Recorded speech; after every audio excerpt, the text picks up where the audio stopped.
ल मैले चाहिँ होइन 10 मिनट ठ्याक्क त्यहाँ एउटा भिडियो एडिट गर्नु बाँकी थियो, त्यो भिडियो एडिट गरेँ 10 मिनटमा। अनि त्यसपछि चाहिँ अब चाहिँ 10 मिनटको त्यहाँ ब्रेक लिइसकेपछि म चट्ट नारायणघाटबाट उता जाँदैछु। यहाँबाट बुटोल भने त्यही 3 घन्टा जतिमा पुग्छु भन्ने इस्टिमेट गरेको छु होइन। यो चाहिँ नारायणी खोला नदी के भन्छ अब, आजकल त बोल्दा पनि डराउनु पर्ने, ट्रोल बन्यो भने आपत। मैले त्यो स्पिड बोर्ड पनि चढिसकेको छु 2 चोटि आई गेस। अनि यहाँ पुरै चट्टलार धुँदैछन्।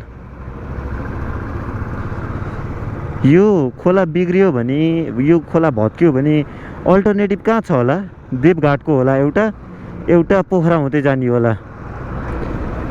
यहाँ अझ एउटा नयाँ पुल बन्छ भन्ने सुनेको थिएँ, अझ सिग्नेचर पुल रे सिग्नेचर ब्रिज बन्ने कहिले हो थाहा छैन।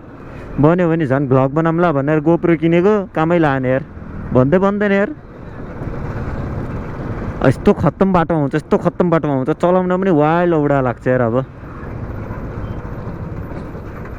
कहाँ हेरेर चलायो स्कर्पियोको ड्राइभरले है। अक्सफोर्ड कलेज यहाँ पनि रहेछ, बुटोलमा पनि रहेछ। ओ भाइ मेरे हमको रास्ता दो। यिनीहरूले यो पछाडि बत्ती बाल्दै यस्तो झुक्काउँछ नि बेला बेलामा, रातिमा। दिउँसोमा त केही पनि हुँदैन, रातिमा चाहिँ अलि झुक्काउँछ क्या यिनीहरूले।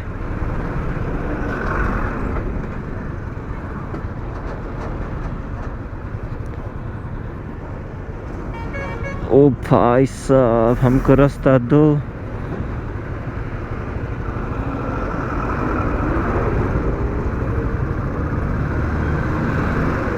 बुटोल 114 किलोमीटर, ल जम 114।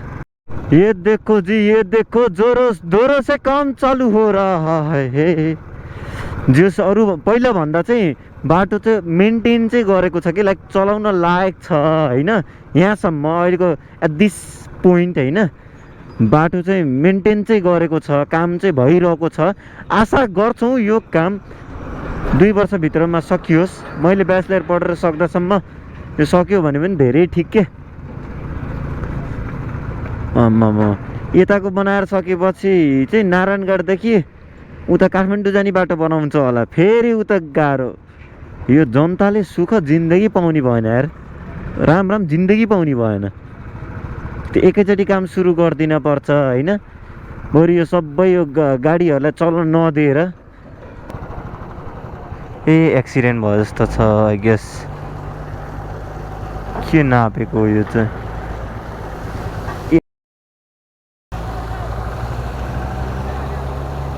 के भएको हो? के भएको हो दाइ? केले? ए ठिक छ। साइकलवालाले मान्छे खिच्यो अरे।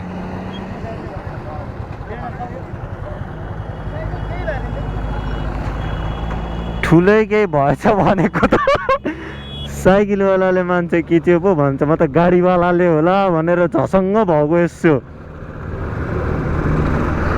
साइकलवालाले भन्दा त ल त्यति धेरै भिड फेरि हुन्थ्यो कि मेजर भयो होला होइन, सानो बच्चाहरू होला। हाँस्नु हुँदैन हिँडेको बेलामा चाहिँ। हिँडेर सकेपछि हाँस्ने, हिँड्दाखेरि नहाँस्ने।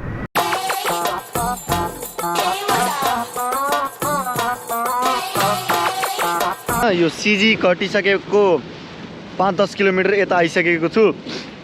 बाटोको हालत एकदम खराब छ है। अहिले चाहिँ अब खराब स्टार्ट भइसकेको छ, एज यु क्यान सी है। बाटो यस्तो छ आमामा। र मैले चाहिँ बाइक यसो डबल स्ट्यान्ड लाएर चाहिँ 5-10 मिनटको लागि सेलाइदिएको छु। अब यहाँबाट चाहिँ म दाउन्ने गरेर मात्र रोक्छु, किनभने धेरै रोक्यो भने चाहिँ मलाई घर पुग्दा ढिलो हुन्छ र धुलो पनि अलि बढी खाइन्छ नि त। त्यही हो। अब चट्टलाट जाऊ, सब्सक्राइब चाहिँ गर्नु होला ल। यो ओभर ट्रक ल्याएर होइन उकालोमा चढ्नै सकेन, अनि अर्को ट्रकमा सार्दैछ। यो उस गर्नुपर्ने के, सरकारले पनि यतिदेखि यति टनसम्मको गाडीहरू भित्राउन दिने। अब क्षमताभन्दा बढीको गाडीहरू, क्षमताभन्दा बढी हाल्नुपर्ने सामान हालेर आउँछ, गाडी बिग्रिन्छ, अनि रोड पनि ड्यामेज। त्यसपछि रोड पनि ब्लक। यस्तैले गर्दाखेरि हो के सबै घुस खानी छन्। त्यो अब हुन्छ नि यो रोडमा यति टनभन्दा बढी सामान ल्याउन नपाउने भनेर चाहिँ मेजर गर्ने एउटा इन्स्ट्रुमेन्ट नै हुन्छ क्या ठाउँ ठाउँमा होइन। उनीहरूले नै अब घुस खाइदिन्छ, तिनीहरूले गर्दा बाटो दब्बिन्छ होइन। त्यही त हो, एउटालाई पनि के गाली गर्नु, सबै मिलेको छन् यहाँ। ग्रासरुटबाटै सबै भ्रष्टाचारी भएर हो क्या देश बिग्रिया।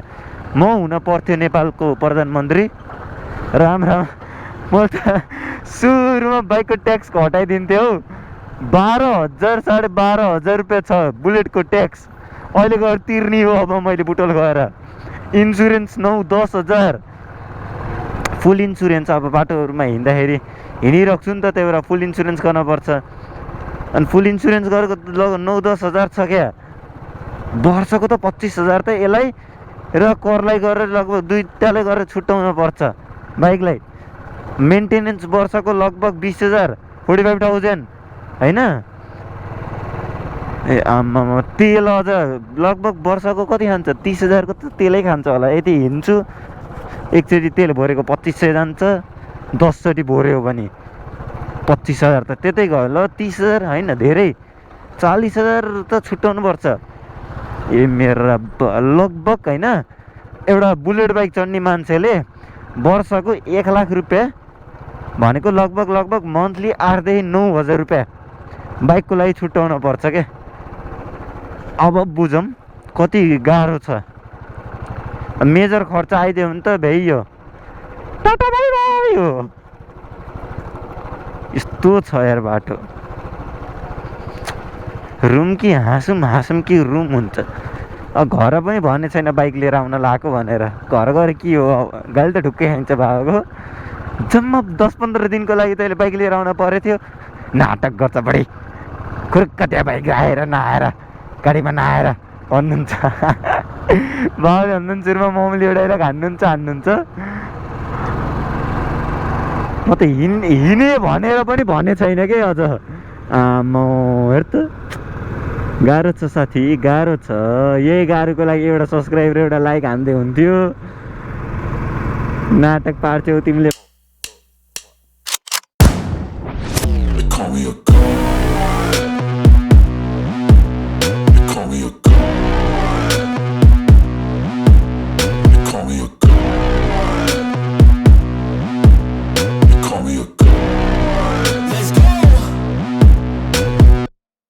About to go off like a weapon, fuel to the top, got a filled up engine. In my thoughts obsession, I will not stop, no I'm never second guessing. धेरै दुःख पाएर दाउन्नेको उकालो सुरु भयो। अब उकालोसम्म चाहिँ बाटो ठिकै छ, ओह्रालोमा चाहिँ पिच छैन। जति इन्जोय गर्ने हो दाउन्नेको उकालोमा गर्ने हो। अब सबैभन्दा दुःखको बाटो चाहिँ अब सुरु भयो क्या, दाउन्नेको ओह्रालो पछि बुटोलसम्म त्यो भुमैको बाटो। आमामामामामामा, उकालोमा त मजा आउँछ नि हो चलाउन। बाइक किन घटघट गरे यार।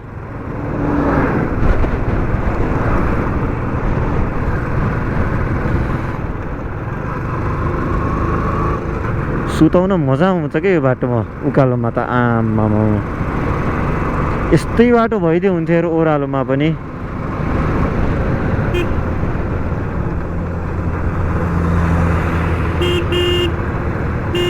आछेन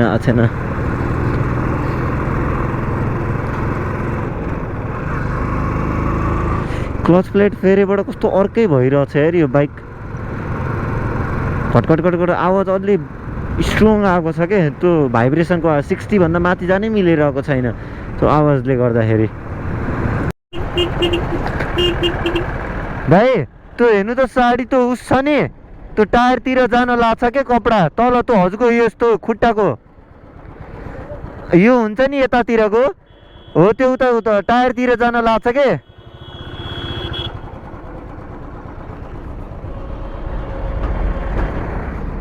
टायरतिर जान लागिरहेको थियो, अलिक ख्याल गरिदिनु भनेर के।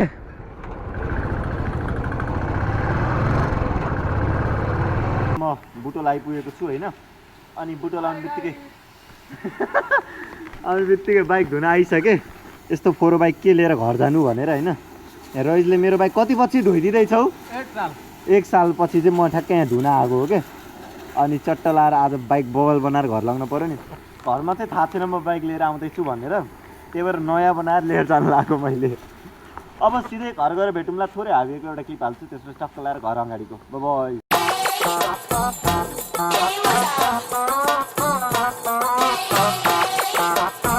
Video like comment share and subscribe गरिदिनु होला